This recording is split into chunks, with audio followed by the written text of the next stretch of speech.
All right, cheers and salutations. Welcome one and all to Chicago Reacts. Please be sure to like, comment, share, and subscribe, and hit that ring bell notification, you lovely, beautiful people. That way you're made aware when we upload new content, you guessed it, upon our YouTube channel. And today, we got ourselves a fun video to check out. It is titled Star Wars versus Warhammer 40K. That's right, you asked for it, and you're going to get it. Soldiers of the Storm. You know which side I'm rooting for. The Emperor protects. Let's crush the Republic and win the day. So look, A Fan Was Too Much Time made these wonderful videos that we're checking out here. So please support A Fan Was Too Much Time. Follow him on all of his social media platforms. And look, folks, listen, we got to boost up his subscribers number, man. 13,800. I love it, right? But that needs to be at 100K. No, 200K. No, to 1 million subscribers. And I hope A Fan Was Too Much Time. We'll get to that Rubicon very, very, very, very, very soon. So without further ado, since I'm in charge of the ones and twos, be sure to support A Fan Was Too Much Time. And let's play this video in a 3, a 2. And the Emperor protects, as he should.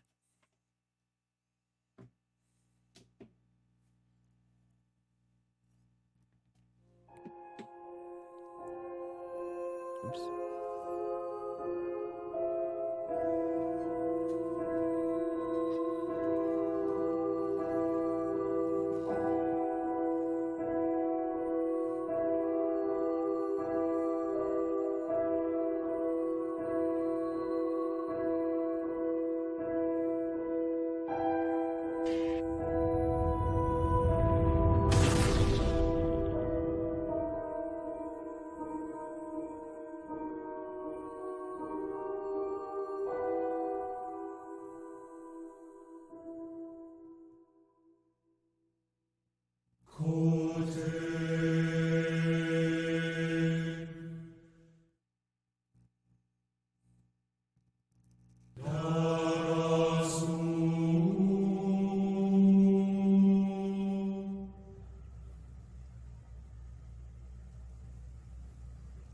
Clones, Camino, Krieg, Replicate, Battle of the Bloody Bridges.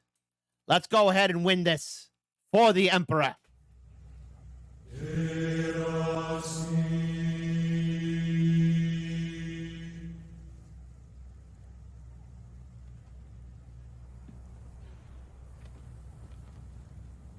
Come on, get them.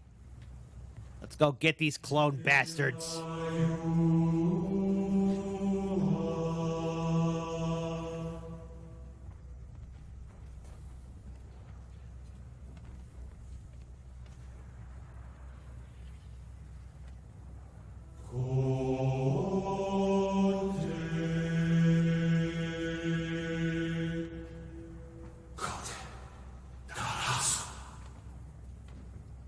"65 watched on from his position atop the turret gun of his command ATTE Walker, the height of the mass driver affording him a relatively advantageous view from his hill in the park.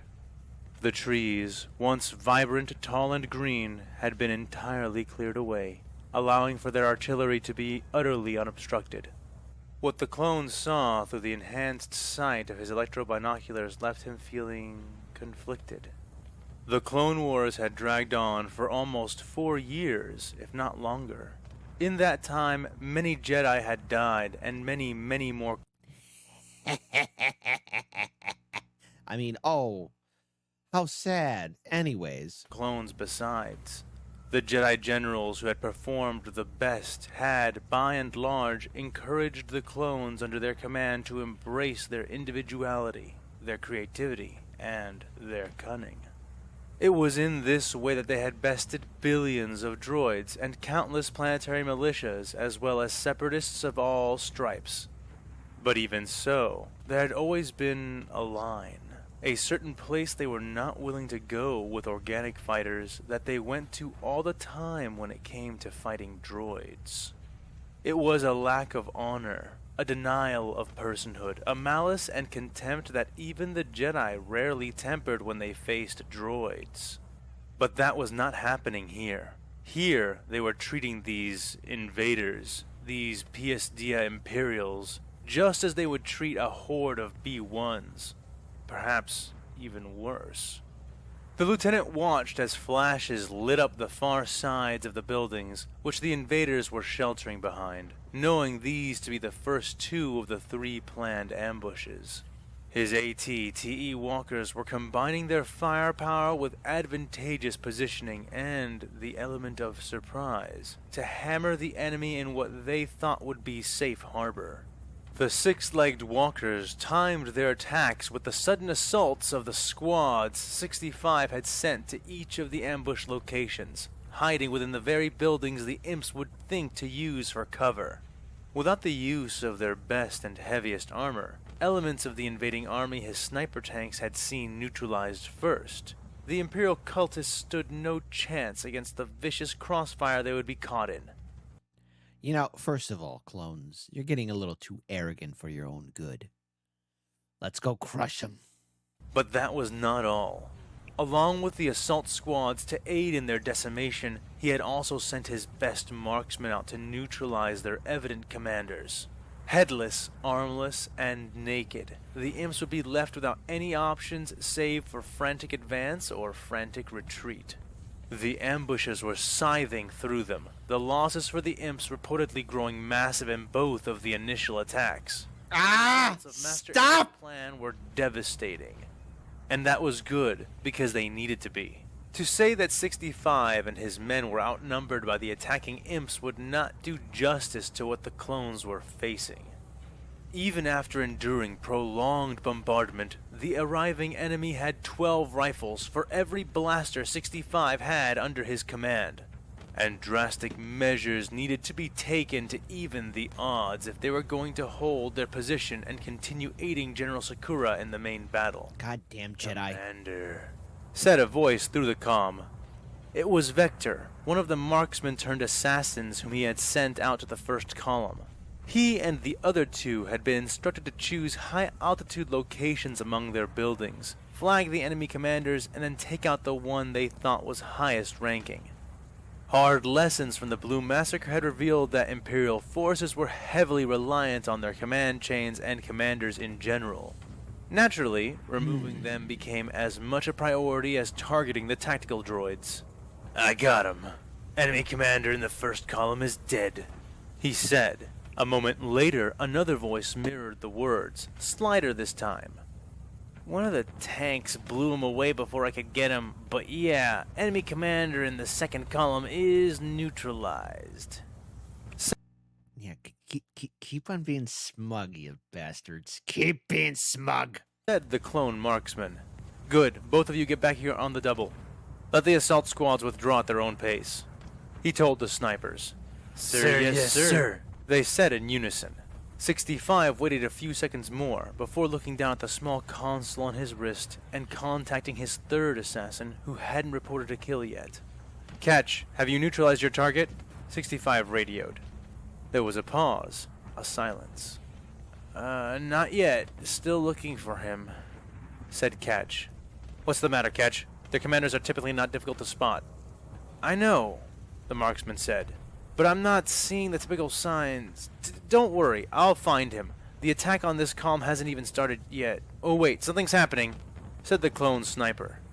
"Just focus on finding the commander and taking him out. You copy?" 65 said. "Yes, sir," said Catch. 65 cut the link and then refocused his attention on the ongoing attacks, knowing that the 3rd and final one would begin at any moment. It bothered him, but did not surprise him that the attacks had not been perfectly synchronized. The 3rd column had traveled farther than the other 2, and arrived later. To ensure maximum damage, the clones needed to give the Imperials time to cluster in the protective shadow of the building. The more tightly packed, the better. With their cover turned into a kill zone, and unable to organize a defense, the imps would be left with only 2 choices. He had hoped they would choose to retreat and scatter, but 65 could already see that both the 2nd and 1st column were electing to charge desperately forward. Column 2 still had armored support, though it was rare, smoking and barely managing to plod along when it appeared on the opposite side of the bridge. Men clung to the armor and swarmed around it like green-clad rats. The turret of the tank, A Lehman Russ battle tank, according to the intelligence they had on the imps, was odd compared to the one 65 had seen before. Squat and glowing a bright, radiating blue. Yes.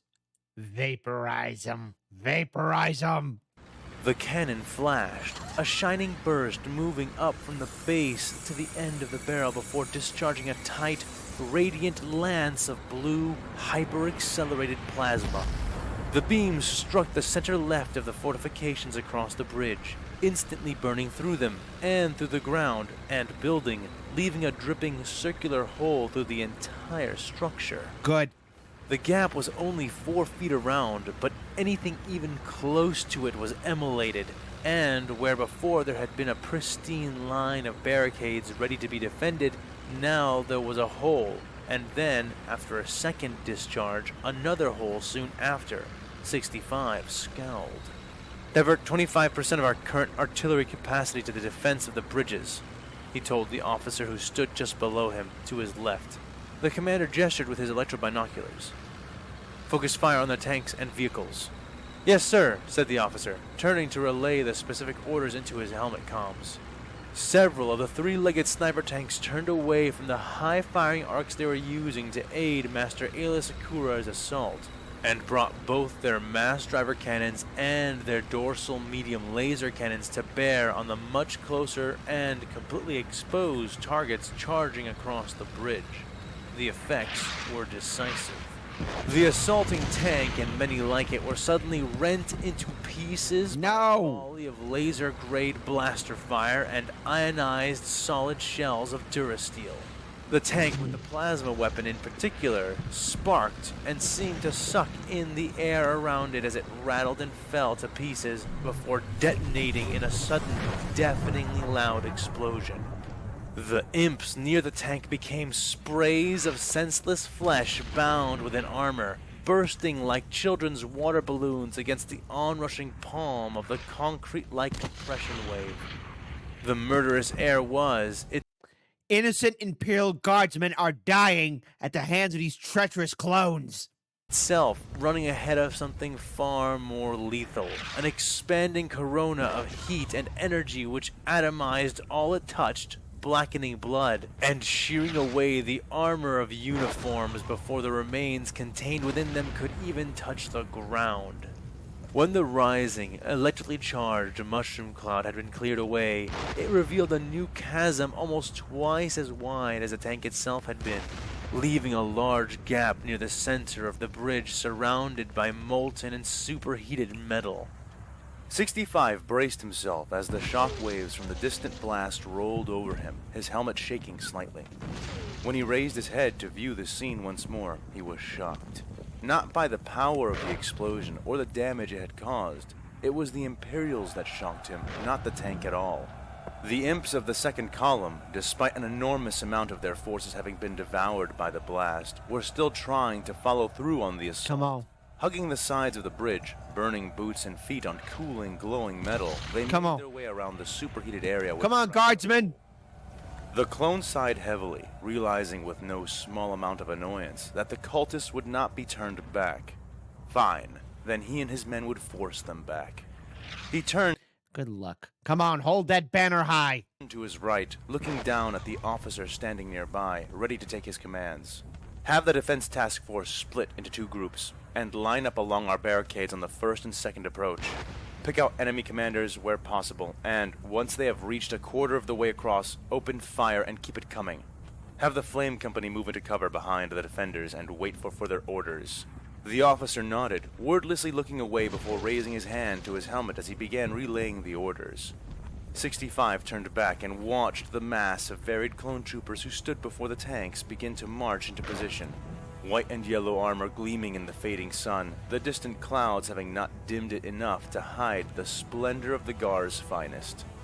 The troopers moved a short distance to the barricades, strong fortifications made of ferrocrete reinforced with Durasteel, some of the central patches even being ray-shielded as well. The clones filled the spaces within and behind, weapons bristling from around and over the walls and shelters of the barricades as orders were barked, sergeants and officers clarifying priorities to eager troopers. 65 refocused on the imps, judging that the first column would reach the quarter mark before the second. Focusing his sight there, he could see the screaming, rabid ranks of the Imperial forces as they charged across the cleared bridge.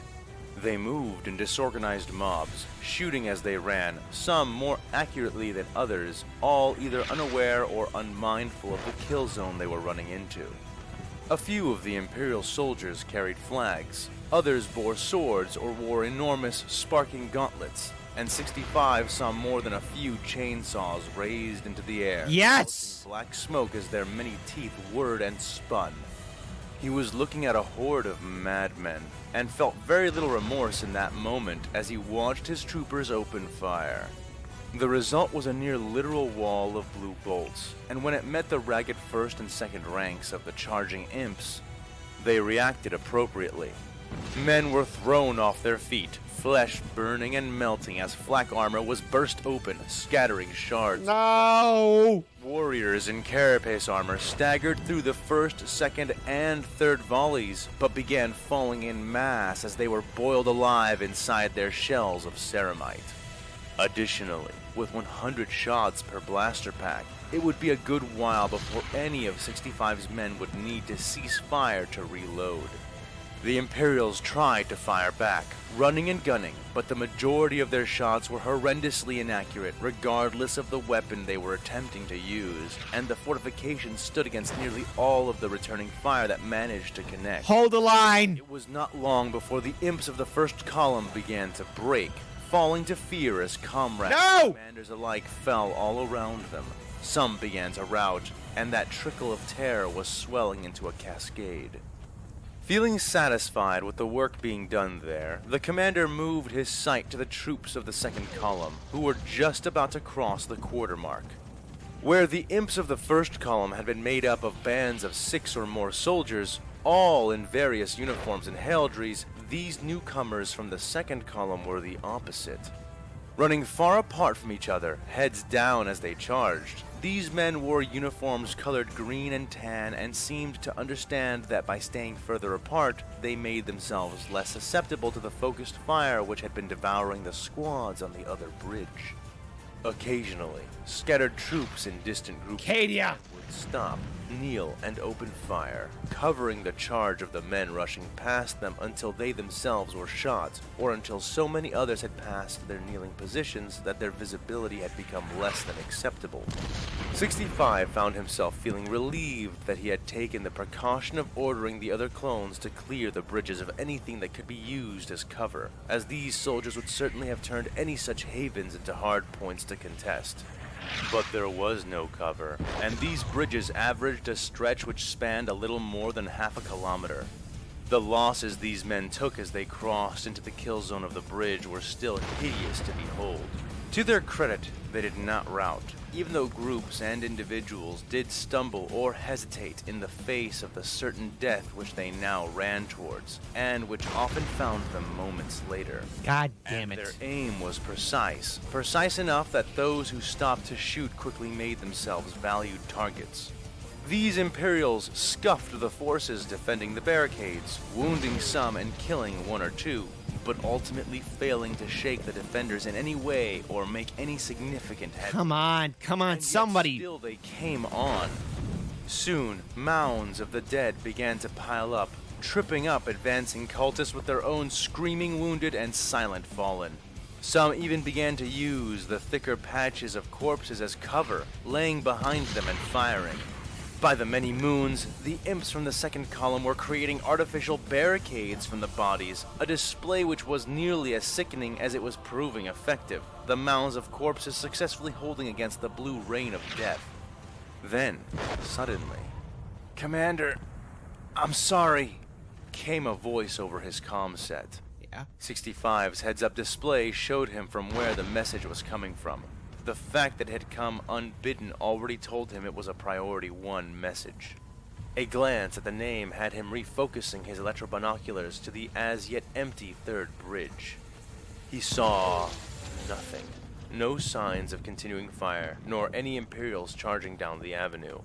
He would have thought that meant they had retreated, but from the sound of Gaff's voice, he highly doubted it. "What's happening, Gaff? What's your status?" he Yeah? asked. There was a brief pause, and 65 almost repeated himself before Gaff began speaking again. They charged the building, sir. Overran us at the lip. We made them pay badly for it, sir. Real bad. But we were forced to give way. They forced their way into the Stratos Central Mall and began isolating us. 65 felt ice spike his veins. Are you cut off? Why didn't you withdraw as planned? He yelled into his comm. I'm sorry, sir. I thought we could double around, hit them with a surprise countercharge, maybe buy Catch enough time to kill their commander.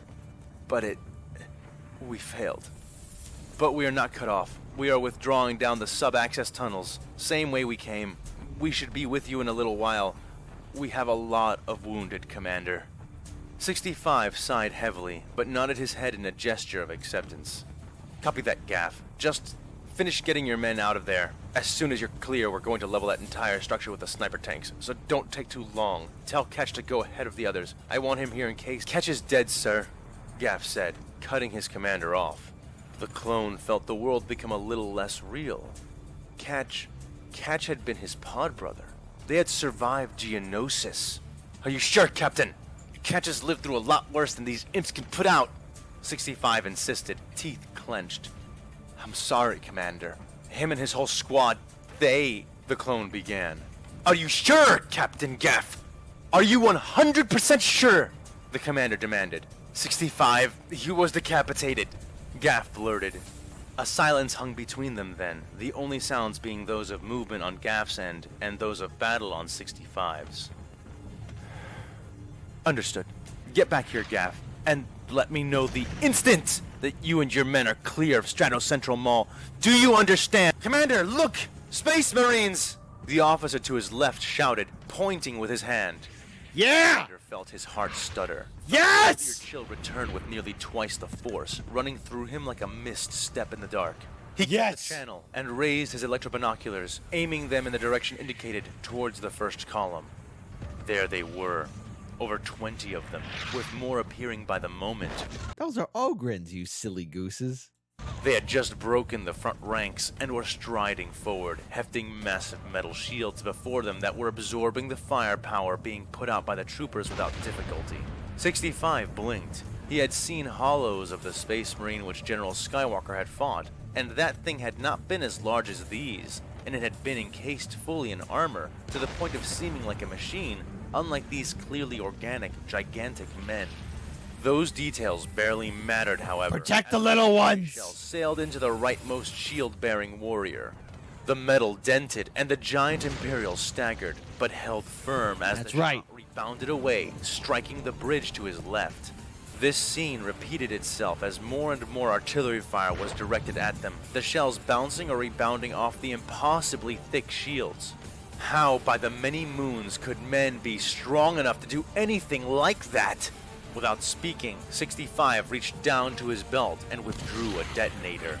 It was little more than a thin metal tube with a bright red button on one side and an antenna on the other.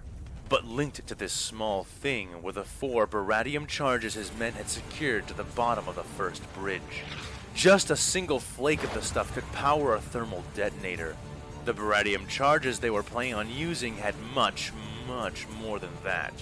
He had placed them in accordance with General Sakura's orders, but he had hoped he would not be forced to use them.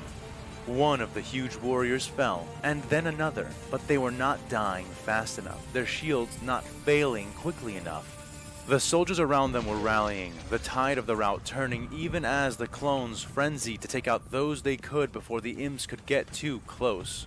The lesser cultists hid behind the shields of the larger ones, and soon they were past the halfway point and drawing closer and closer.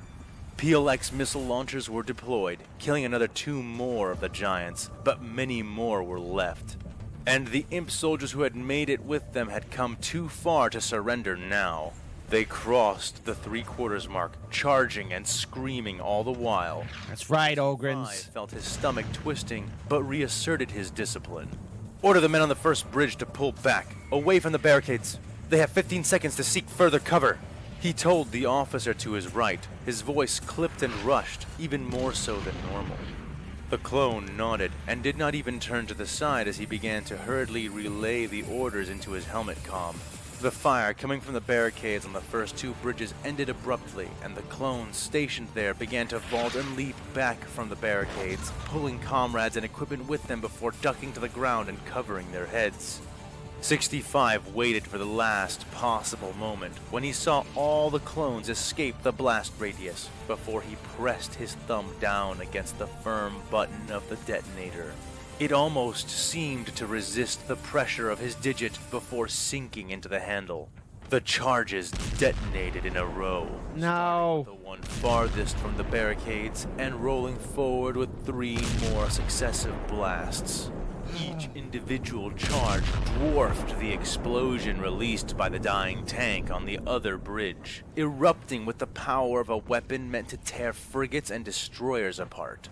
Flesh was peeled from bone in nanoseconds, and the massive warriors, their shields, and the men around them were blown into ashes, with those furthest from the blast centers being scooped up by the bone-grinding shockwaves, raining down as gory giblets over the clones instead of vanishing without a trace.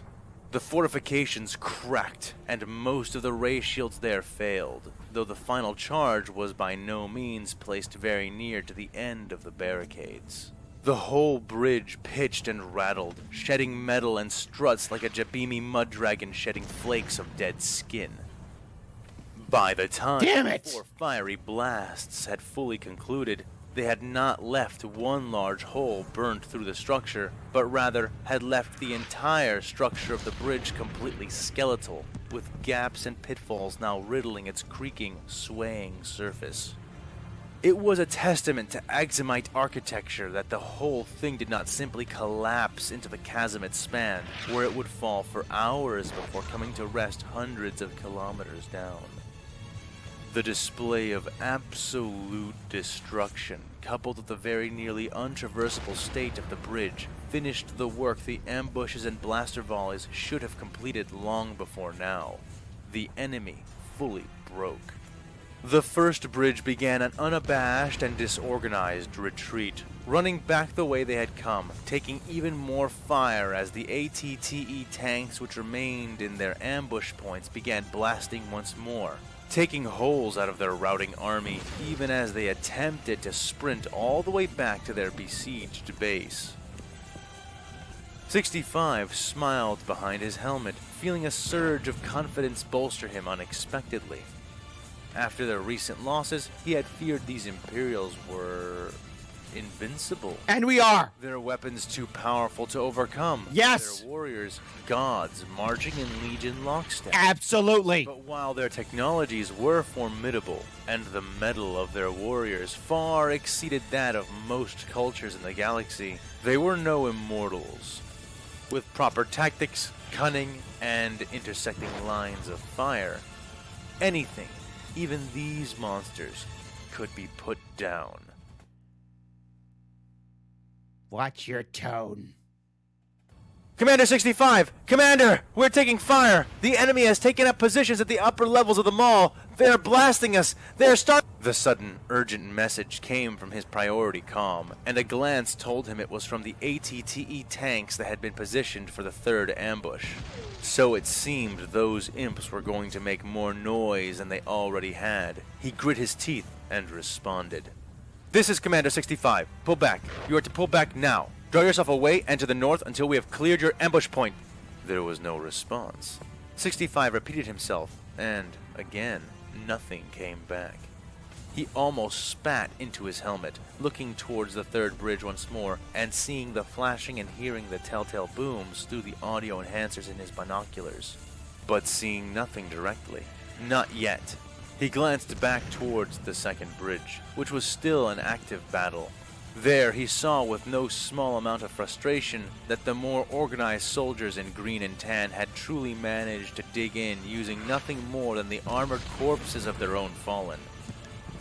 Now they were engaged in a standing firefight with the clones at the barricades, no longer moving forward but exchanging attacks. From the looks of it, they had lost so many men to create their own barricades, and those barricades in question were so disadvantageously positioned compared to those of the clones that the conclusion was foregone. Even if they fought to the last, they would lose. Move the defense forces that have been positioned at the first bridge to the third, and tell them to prepare for an enemy assault. Give them the same firing orders, 65 said. He watched as those clones, which had retreated from the cover of the first bridge, now formed up and marched to the barricades that had been set up at the third. And these barricades were the most extensive of all, thicker, with multiple layers to allow comfortable overlapping lines of fire. Repeating blaster cannons were mounted every 5 meters along the frontmost layers, and mortars had been set up in the rear. These precautions he had taken due to the fact that the third bridge was the only bridge which bore no baradium mines. The enemy had no way of knowing this, of course, but he had layered more conventional defenses there to make up for the lack of charges. It had been tempting to consider mining all of the bridges, but while he and his men could move between all the buildings and platforms of the city using the smaller, interconnecting walkways and access passages, these larger roads were the only methods for his walkers to travel about, and cutting them all off would prevent him from reinforcing the general, should she need it. Satisfied with the enforcement of his orders, the commander allowed his eyes to wander back to the far side of the third bridge, where they widened. Standing in ranks at the other end of the span, he saw them. They were almost fully assembled already, moving with the same trained, no, bred precision that 65 himself had seen all his life in his own brothers. But there was something else there, something he could not define, but that shook a part of him within. These new imps were standing shoulder to shoulder. They wore black uniforms and coats, and their faces were completely hidden behind archaic rebreathers. They hefted thick rifles of the kind that the cult seemed to favor. Ah, yes. Undertaker would be proud of them. Gravedigger, the monster truck, would be proud of them. Keep your shovels sharp, boys, and fuck up these clone commandos. And raised banners and standards high, though their meanings were lost on the clone. Soon they were in position, thousands and thousands of them, standing at attention in thick blocks. Then came the order to march. They were so silent that 65 could actually hear them through the electro-binoculars, the translation matrix in his helmet translating the language for him as it was spoken, superimposing the meaning naturally. First rank, ready! The men of the first rank stomped, bringing their rifles down to point forward in unison.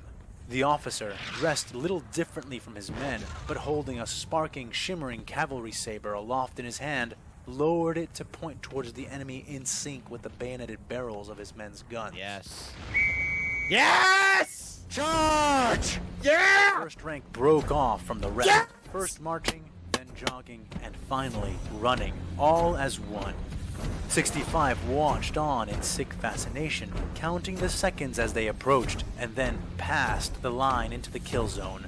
His men opened fire, once more becoming a storm of the line into the fascinating running. Charge! The first rank broke off from the rest, first marching, then jogging, and finally running, all as one. 65 watched on in sick fascination, counting the seconds as they approached, and then passed the line into the kill zone. His men opened fire, once more becoming a storm of death, even more so than before. The repeaters strafed the front line, dropping Imperials in swaths of burning armor and flesh. Yet those behind them did not pause, balk, hesitate, or even slow down as they trampled their own fallen. The dead, the wounded, it mattered not. The officer was blasted into chunks by the focused fire of over 100 DC-15A blaster rifles. But not one of the masked troopers turned to look, save for the one who went to retrieve his sword, lifting it into the air and wordlessly taking his position. That was another thing that 65 began to notice, the utter silence of them. Occasionally, one of the struck or dying would cry out, but even then, the majority of them simply fell silently, dying even less dramatic deaths than droids. They were so silent he could hear the next whistle, despite the distance. Second rank, ready! Charge! Charge! The clone commander's eyes departed the scene of death at the front to draw his vision back to the rear of the bridge. There, he saw the scene repeating itself, the troopers preparing to begin their death march. Charge! Came the call, and they did. More. Meanwhile, the first rank was making surprisingly good headway. Where men would begin to tire, these masked soldiers only sped up, and where men would slow, if only to carefully step around the dead and dying, these men paid no heed. Indeed, seemed well trained in the grotesque art of stepping over bodies without losing their balance. Yes. Their losses were hideous. Oh, yeah, that's right, clones. You're Camino water babies. You ain't ready for this. We're from a world called Krieg.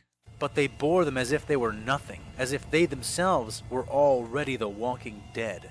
Get another 15% of our artillery firing on the third column, just the third. The commander told his artillery officer. The clone nodded and turned to see the work be done. Soon, death was raining thickly down upon the first ranks of these uncaring soldiers, blasting them apart, searing through them as medium laser cannons scythed into their ranks. 65 felt a smile of relief slip onto his face as the entirety of the first rank died just as they reached the halfway point, falling without ceremony. Their legacy was left as nothing more than a trampled line of the dead and the mostly silent dying who lay among them. Those that could picked themselves up and attempted to continue their charge, while others did what they could to heft their weapons and fire from where they fell. All but those that managed to pull themselves to the very sides of the bridge were crushed to death under the boots of their brothers in the second rank, and the sight killed any joy 65 had felt. Already the second rank was being mauled to death, but they had walked past the halfway point, which meant another whistle. Third rank, ready?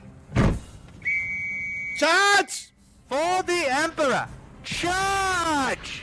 65 had Glorious. seen this kind of thing before. This was the start of a situation that was about to roll out of his control, and he had to stem the turn now. I want 50% of all of our artillery capacity going to the third bridge. Everything we've already reallocated, plus whatever else we need to get us there. 65 ordered. Sir, General Sakura is relying on that support, the officer said. 65 grit his teeth, eyes focused on the far side of the bridge again. Fourth rank, ready? Charge! That's why we were only taking 50%. Now follow my orders, soldier! The commander snapped. Goddamn Sir, clones. yes, sir. The clone said hastily, relaying the commands. 65 almost held his breath as he watched the orders take effect and breathed out a sigh at the results. The second rank was obliterated in short order, and while the third rank had made progress, it certainly would not be enough now with this new rate of loss. The bridge was almost shaking with the amount of fire being poured onto the wide mouth of the avenue. Idly, his eyes moved back to the rear of the line and bulged in his skull. Death Riders, first cadre, ready? Came the call. But it was not men who stomped in response. It was horses. A line of cavalry made up of enormous, claw-hoofed horses, bearing more masked men, each one wielding a long lance or spear. They lowered these weapons as the infantry had done with their rifles. Get him!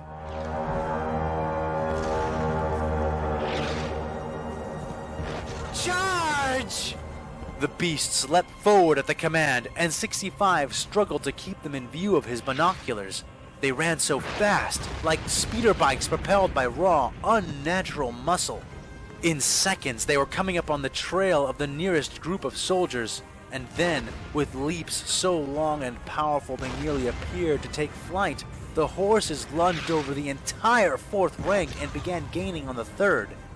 But, despite the metal masks which covered the faces of the speeding beasts, they were mostly naked animals, and 65 had faith that they too would disintegrate in the withering hail of blaster fire and artillery that was, Come on. then, decimating the third rank. He was horrified to find he was wrong. The horses leapt the thinning remains of the third rank and began to weave, Looking carefully, 65 could see that the beasts performed these maneuvers without the need of the riders to direct them. The riders focusing on bracing their lances and keeping balance as the animals bounded to and fro, leaving trails of blaster fire in their wake. Those caught in crossfire or blasted by the artillery rain showed incredible resilience, either shrugging off the wounds completely or requiring an absurd amount of trauma to put down. Nothing exemplified that more than the two-legged horse. Now riderless, it had suffered a near direct strike from a sniper tank, which had taken the back half of its body clean off. Its intestines had snagged and pulled free, but the beast seemed not to heed its own destroyed body in the least. Blood gushing from its rent form as it galloped forward on just its front legs. The sound the beast made into its metal faceplate was almost as horrible as the sight of its charging form. 65 found himself transfixed, but then he noticed the artillery fire around the abomination thinning and realized how close it and the others of its kind were getting to the barricades. Oh, Scrug. Get the fire squads ready to take their shots. Tell them to be careful not to hit the back of the fortifications, but tell them to expect possible enemy assaults getting around the barricades, he ordered. The commander looked back towards Bridge 2 and cursed again. The battle was going well, but it was still going. He reached into his belt and pulled out his second detonator. Tell the defense forces at Bridge 2 to break off and get ready, he started to say, but it was too late. The Death Riders had reached the fortifications, most of their number still intact and fighting, but they did not deal any death onto the men of the barricades. Well, most of them didn't. The two-legged horse threw itself into one of the firing emplacements, even as the creature itself was turned to ribbons by it. Its speeding corpse collided with the gun, dislodging it and crushing the clone who had been manning it. Good! The others, however, leapt over the whole defense force, landing behind them and continuing their charge. But what were they charging at, if not the troopers? The answer was obvious: the sniper tanks. 65 looked at his infantry command officer and shoved the detonator into the man's hands. Take this! Get all the men manning the second bridge defense here! Now! Activate the charges when they are clear, then pick up a rifle and help me! He yelled. The clone nodded, and 65 turned to his opposite side as he climbed down from the top of the cannon. You! Sound the alarm! We are about to be attacked! He ordered the artillery officer, who now stood beside him. The clone saluted and did as ordered while 65 strapped himself into the turret and activated it. The servos of the turret came alive, and the targeting display filled his view, a display he quickly manipulated to hone in on the advancing steeds. Come on. They were charging past the fire squads now, who opened up with their flamethrowers, catching nearly a quarter of the advancing horsemen in the fiery maws of their weapons. But for all that, not one of the Imperials stopped, both beasts and riders advancing forward with the same ferocity they had displayed before being set ablaze. He set the cannon to auto-load his shots, which would give him the quickest rate of fire on his slow gun, and honed in on his first target, the only rider among them whose face was bare. Though the riders were cast in shadows, the clouds now having obscured the Axumite sun completely, he could see that his target was a woman, and likely the leader of this charge. He had already seen how ineffective targeting their leader was when it came to blunting the charges of these masked men. But that still meant that she was as good as any other target. Look out! The trigger. The cannon thunked and fired, its solid shell spiraling as it pierced the air in a high-pitched howl of death. But the horse leapt clear of the shot, and the shallow crater he had created availed him nothing. He grit his teeth, trying to fire again, only to receive a red warning reticle which reminded him that the gun was not ready for the next shot. The ball turrets in front of the walker began to open fire, strafing and cornering two of the riders, having far more luck by combining their efforts than he was having alone. 65 found her again, and fired just as the rolling sound and shockwaves of the Baradium charges rocked everything around them, and he missed. Blast it! He yelled, kicking the console and unstrapping himself. Get him! Onto the side of the gun and down, standing on top of the walker's cockpit. Come on, Imperials! The commander grabbed his DC-15A, which was slung around his torso, and braced it in one arm as he used his offhand to draw his blaster pistol. No sooner had he managed it than the first three-legged sniper tank fell to the ground not far from him, first rocked by a sudden explosion before toppling over. Good. It was the lances. They were explosive. The riders would rush by, jamming their weapons into the third supporting leg of the sniper tanks, Good. breaking the heads off and riding away moments before they detonated, throwing the walker to the ground. And then he saw 3 riders coming for him and his 6-legged ATTE.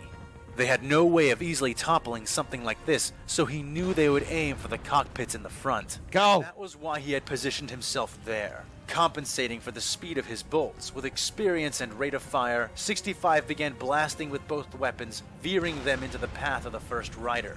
His high-powered shots blew small, circular troughs into the ground as 65 tried to chase and catch the speeding Imperial with his weapons. Crying out in furious elation when he finally managed it, blowing the rider away, though the beast charged on. But he paid the animal no heed. It was the lances and their bearers that he was concerned with. The commander oriented onto the next masked rider, this one blazing with fire as a result of the flamethrowers. 65 began pelting the imp and his beast with shots. But despite this, the man did not die, and he did not falter, no matter how brutal the rain of punishment that assailed him became. Come on, In the Imperials. end, the charging warrior was stopped by the ball gunners beneath the commander, who clipped the horse's legs out from under it, causing the beast to begin to fall and pitch forward. Maddeningly, the rider managed to rise on his saddle and threw himself forward the instant before the war beast beneath him fell and rolled to an agonized death. Lance still in hand, body aflame, he seemed to lunge with his weapon thrust out, though still he did not cry out or scream. Not that doing so would have saved him from Commander 65's continuing hail of blaster fire, which slammed into the Imperial Beautiful. cultist the moment he lost the ability to duck. Beautiful. Beautiful. However, the lance still flew forward and struck one of the ATTE's 6 legs, blowing it off and causing the tank to jerk and list to the left. 65 found himself sliding down the flat roof of the cockpit, and his eyes widened as the third rider came upon them. He tried to fire at it, but his shots were wild and inaccurate, as were those of the ball gunners. Without thinking, he roared and threw himself forward moments before the enemy's exploding lance smashed into the cockpit of the walker. The explosion helped to propel him through the air as his path came to intersect that of the third rider, dropping his rifle and letting it hang by its strap as he extended his arms. His soaring tackle connected a moment later and threw the rider clean off the horrific horse which bore the Imperial into battle. They both hit the ground hard and rolled in the churned, loamy earth. 65 rose first, head swimming, utterly disoriented as chaos reigned all around him. The tank crews were doing their level best to fight off the sudden flash assault, but they were unprepared. Without speeder bikes of their own, catching and killing the riders was proving more than difficult. Good. Walkers were dropping and exploding left and right. He was so dazed by the sight that he almost didn't react in time to avoid being pulverized. The rider he had knocked off the horse had come for him. Unmasked, face set in a furious, bloodthirsty grin as she curved her enormous, sparking fist down towards him. Get him. Threw himself out of the way just in time, her blow causing a flash of light and a cascade of dirt to rain down all around them. She withdrew her fist from the crater she had created and turned to face him again. Come on, The sadistic commissar. expression appearing even more shockingly crazed in person than it had depicted over the targeting computer of the turret. "You!" 65 yelled, raising the blaster pistol still clutched in his hand and firing. She growled like an animal and swept her fist in front of her, the sparking oversized gauntlet there shimmering as it absorbed the blaster bolts. Her other hand whipped up and out, wielding one of the thick, bizarre bolt pistols of the Imperial Command class. Yes. He kept firing to keep her from taking steady shots, but he felt the rush of death thrill his entire system as he leapt up, zigzagging as he fired. He could feel the showers of dirt tossed up by the exploding ammunition of her weapon, could feel the shocks of the stone and metal shrapnel scrape and scratch against his armor as he moved and fired to stay alive. But then she shot right where he planned to step, and while the bolt had detonated before he had moved his foot there, it had succeeded in creating a heated slurry out of the earth. And as he pressed his weight down, the commander found himself slipping, falling, and leaving him helpless before the muzzle of her gun. But, to his surprise, the shot she sent to finish him swung wide. A small hail of blaster bolts rained into her from the left, making her scream as she was falling to the earth. No! Cooked to ruination. Commissar, The no! infantry officer ran forward, a long blaster rifle held out as he approached, shooting the Imperial a few more times to keep her down. No! To his command, No! pumping him up out of No! No! No! No! That poor commissar! God! Ah! He saluted to 65, not waiting for acknowledgement as he began to report. Second half of the defense group is heading here now, sir, even as we speak. First half is still holding the bridge. 65 nodded and slapped the man's shoulder pad, elated to be alive. Good. Call in the medical assault ships. We're going to have a lot of wounded, and we may need the support besides, the commander said. The officer saluted again and began relaying the orders. 65 took the time to survey the battle and, after a few pained moments of observation, wished he hadn't. The Flame Company was uselessly chasing horses around along with the survivors of the tank crews and what few troopers had still been here. The defense force would arrive soon, but until then, they had almost no way of stopping the cavalry running amok. Already, 65 could see that they had used up most, if not all, of their lances, and had switched to swiping at men with sabers and firing pistols with their free hands. Yes. He and his men needed some kind of ace, a pincer, something to counterattack with. Also, tell the ATTEs on the other side of the chasm. 65 added, a plan starting to form in his mind. To come in from behind the enemy force, and the commander was cut off as the officer in front of him was suddenly blasted into 1,000 pieces, the force of the blow which dismembered the clone enough to send 65 himself falling back a few feet. He scrambled in the dirt, wiping at the gore covering his visor as he looked up at the form that loomed over him. Dyed red by the blood, and backlit by dark, roiling clouds which churned and hummed with Yes! the female commissar that he had watched his officer put down staggered into view. Blood dripped from her chin, and half her face was seared. Her gun arm hung limply, clearly useless at her side, and the uniform around her torso was pockmarked with blaster burns, which That's revealed right, the cracked and Commissar. hissing Yes! semi-armor beneath. Though her expression was still one of unremitted bloodthirst, she was no longer grinning. Disgusting slave replicate! She spat, each Yes. word slathered in malice. The deranged Imperial dragged herself forward, and he raised his pistol, opening fire on her. The woman in red snarled and blocked the shots easily, staggering closer and then halting, Get him. a look of mortal fury coloring her face. 65 wondered what had happened until he saw the white armored boots begin to filter into his vision. He looked around and found the defense group had finally arrived. The men surrounding him, rifles out and aimed towards her. She staggered back, her leg, which had been clearly wounded in the volley, almost giving out with the movement. His troopers helped him up, and 65 aimed his pistol at the woman. Disgusting, murderous cultist! He spat back at her. How dare you! Her burnt face flushed, and she staggered forward, falling to one knee with the act, her weaponized fist sparking and pulsing, but unable to reach him. 65 removed his blood-streaked helmet, handing it to the man next to him as he sneered at her. She screamed her defiance in response, and he silenced her cry with one shot. No. The woman dropped backward into the dirt, never to rise again, her fury branded on her face as clearly as the hole in her head. No. All around them, the rest of the defense force was already engaging with and hunting down the maddened cavalry. The next several minutes saw the clones massing to corner and drag down each and every single one of the Imperial horsemen, none of whom ever chose to retreat, despite ample opportunity to do so. By the time the last of them had been blasted to death, much more time had passed than 65 would have considered acceptable. Soon, a new officer was selected to take the place of the man the mad woman had killed, and he stood by awaiting orders. Looking about, the commander could see that spirits were shockingly low.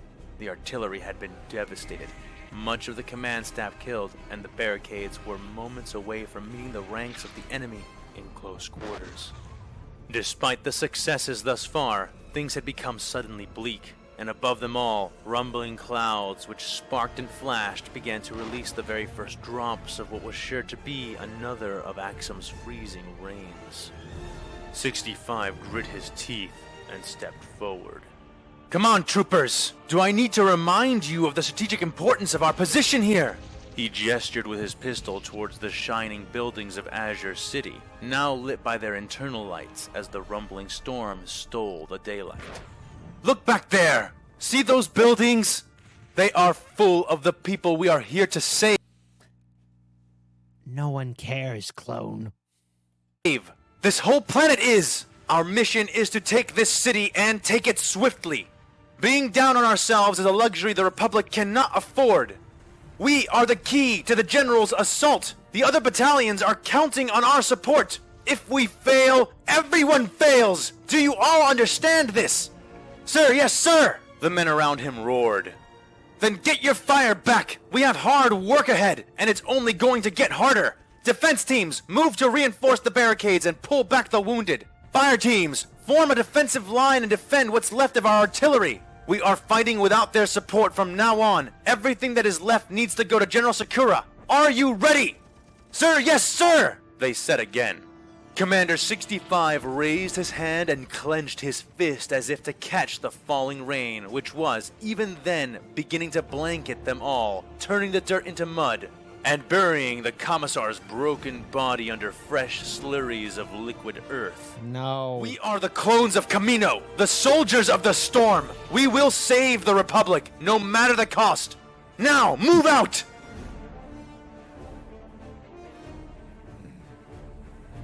All right, Star Wars and the Republic. You might have an advantage at this point in time, but don't get too cocky. The Imperium always strikes back. You think we're done yet? Because we ain't. We're going to win. We're going to knock y'all out. We're going to knock your teeth out. You're going to be on the ground and be like, stop. Don't hurt us. We're going to be back, okay? Yeah. What it is, we felt like going easy on you. Don't worry, the Emperor protects. But Shadow as a fan was too much time. Listen, folks, please do me a favor. The right thing to do, the one thing to do is please support the original content creator.